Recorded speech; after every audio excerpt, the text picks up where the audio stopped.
মইনাহঁত, আজি মই তোমালোকক এটা নতুন শব্দৰ বিষয়ে ক'বলৈ আহিছোঁ।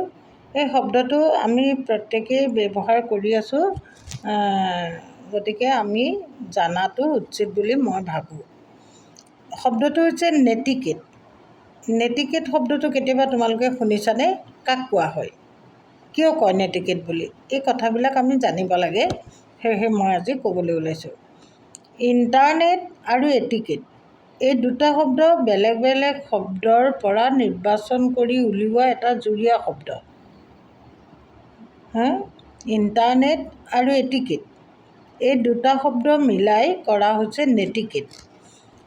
নেট যোগ ইটিকেট, নেট যোগ ইটিকেট, নেটিকেট। এই শব্দটোৰ অৰ্থ হৈছে, ইটিকেট শব্দটোৰ অৰ্থ হৈছে আচৰণ। অৰ্থাৎ নেটিকেট মানে হৈছে ইণ্টাৰনেট ব্যৱহাৰকাৰীসকলে মানি চলিবলগীয়া আচৰণ বিধি। ইণ্টাৰনেট ব্যৱহাৰকাৰীসকলে মানি চলিবলগীয়া আচৰণ বিধিকে কোৱা হয় ইটিকেট।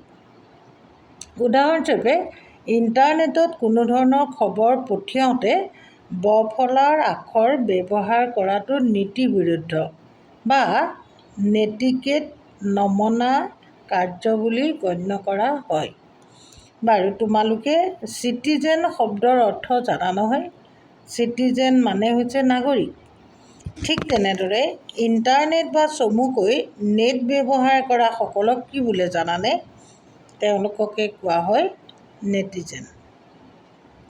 কথাটো আকৌ এবাৰ কৈ দিছোঁ, ইণ্টাৰনেট বা চমুকৈ নেট ব্যৱহাৰকাৰী সকলক কি বোলে জানানে? তেওঁলোকক কোৱা হয় নেটিজেন।